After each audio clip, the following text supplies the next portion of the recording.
UFC Vegas 7 is over, and this was a relatively short night of fights. The card itself was a little shorter with only 9 fights, 3 of which went to decision, 2 were second-round finishes, and we had 4 first-round finishes.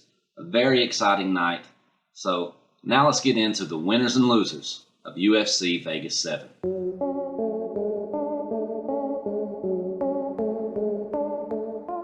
On the undercard, we have Isaac Villanueva taking on newcomer Jordan Wright in the light heavyweight division.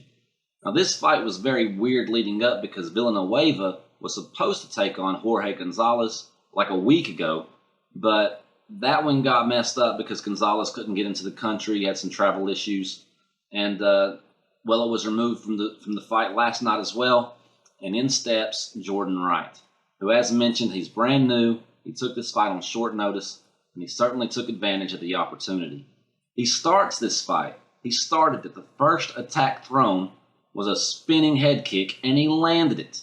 He follows that up with a couple of really vicious knees, and one of them just exploded Villanueva's face.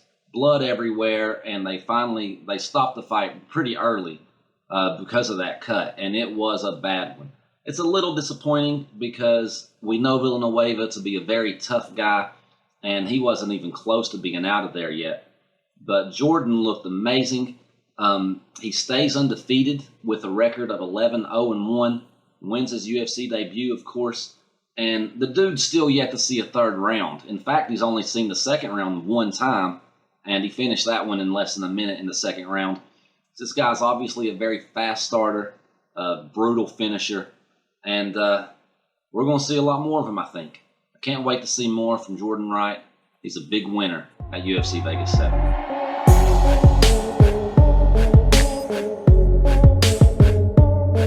The first fight on the main card was between welterweights Daniel Rodriguez and Dwight Grant. Now, this was another weird one in the build-up because Daniel Rodriguez was originally scheduled to face Takashi Sato, and Dwight Grant was expected to face Jared Gooden. Well, Gooden pulled out earlier this week with some kind of injury and was replaced by another newcomer, Caleb Bourne, who pulled out on the day of weigh-ins. And Takashi Sato, he made weight, but for some reason the Nevada State Athletic Commission wouldn't clear him to fight. So instead of scrapping both of those bouts, they just put them together. And I'm so glad they did because this fight was dynamite. It was just an insane fight right from the get-go. Grant dropped Rodriguez, and Rodriguez hits the ground, covers up, and took a lot of abuse in doing so. But somehow he was able to weather the storm. It really looked like they might call the fight. But he got through it, and on the way standing back up, he hits Grant with something of his own. And that wobbled Grant, and it was all Rodriguez from there on, just put a few more on him, and they eventually had to stop the fight pretty early in the first round. Now, maybe Grant can't take a punch very well, but my suspicion is that Rodriguez just hits really hard. Grant was wobbled from that first punch, and every time Rodriguez hit him, it seemed to do a lot of damage.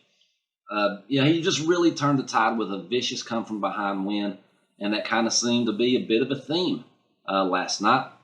So although it didn't really last very long, I was very impressed with Rodriguez tonight and his ability to absorb damage and also in his punching power.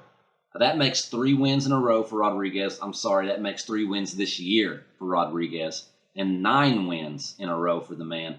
His career's certainly looking up, and he was a big winner.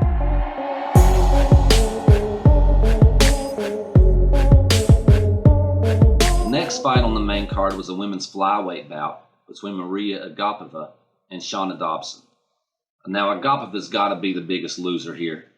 She came in as a huge favorite, a substantial favorite, and loses by TKO early in the second round. Now, Agapeva started the fight with guns blazing, but she never really had Dobson in a position where we thought the fight might be over. You know, she looked pretty good at first, but she very quickly faded and just had nothing left way too early. This is a big win for Shauna. Yes, she breaks a 3-fight losing streak, and she did implement a good game plan using her wrestling and her ground strikes. But Agapeva, man, she looked like she was going to be a contender. And personally, I gave Shauna absolutely no chance in my predictions video. I thought this was a shoe-in for Agapeva. As a former competitor, I've seen the look in people's faces when they check out, when they quit, when they're beat before the game is over. And Agapeva showed that to me. To anybody who was watching who knows that look, they saw it. She quit in the Octagon and apparently even got stretchered out, which is always a bad look. So for those reasons alone, she has to be the biggest loser of the night.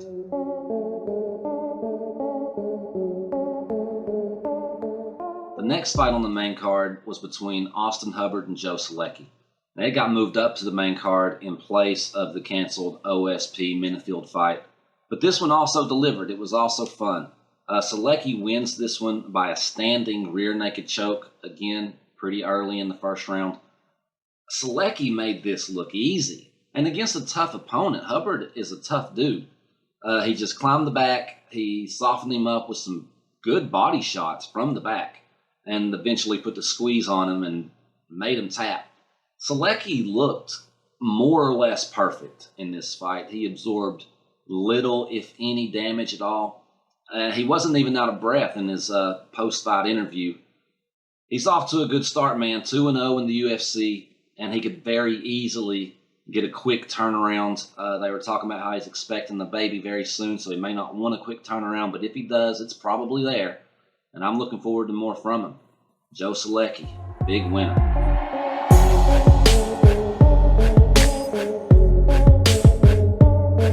The co-main event was a light heavyweight bout between Marcin Prachnio and Mike Rodriguez.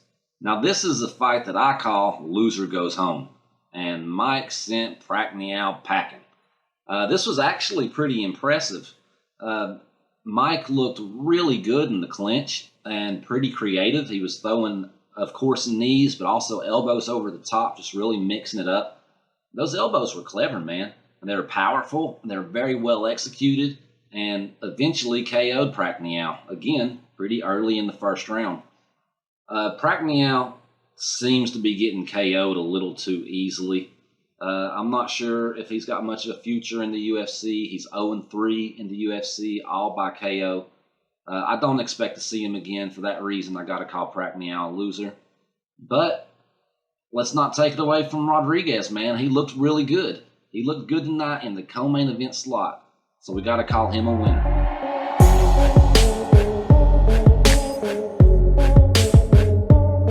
My biggest winner of the night has got to be Trevin Jones. He had the very first fight of the night open up the prelims against Timur Valiyev, both of which are newcomers, and this was a great fight. Valiyev looked like he was filming his demo reel. He pulled out everything, every type of flamboyant attack you can think of. Spinning attacks, elbow strikes, head kicks, but it was the body kicks that really got a reaction out of Trevin Jones. He took a couple to the solar plexus, to the liver, to the abs, and pretty much crumpled against the cage. Now, as mentioned earlier, I know the look of somebody who's quit. I also know the body language of someone whose body has quit. Trevin Jones's body may have quit, but the man didn't. He did what he had to do to get out of the first round and recover and come back better in the second round. Now, the second round started with kind of more of the same. Valiyev hitting him with just everything in his bag of tricks until Trevin Jones caught him with a right and put him on the mat. Jones was able to do the one thing that Valiyev wasn't, and that was finish a hurt opponent. He wins his UFC debut on only a couple of days' notice, making him the biggest winner of the night. Now, Valiyev, who looked very impressive, and I very much look forward to seeing more of him and his flamboyant tricks, I got to call him a loser because you got to feel like he let the wind slip through his fingers, like he was more aware of putting on a big show and getting a highlight reel knockout than going ahead and finishing and winning his own UFC debut. So we got to call Valiyev a loser.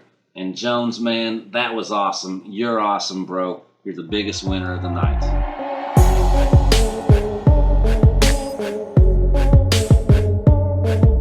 I got to give a special shout out to my boy, referee Chris Tyone. He's also a winner here tonight because he allowed the fight between Valiyev and Trevin Jones, as well as the fight between Rodriguez and Grant. He let them both go on, In both of these fights, a fighter was downed and hurt, but still in it. Tyone recognized that the fighter was still there, still had more to give, and allowed it to go on when a lot of other referees may have stopped it. Now, in both these fights, the downed opponent got back up and was able to win, especially right now when we've seen a fair amount of questionable calls by referees. Tyone did exactly what he was expected to do, giving these fighters the chance to earn their money and show us what they're made of. So, big shout out to Chris Tyone. Big win.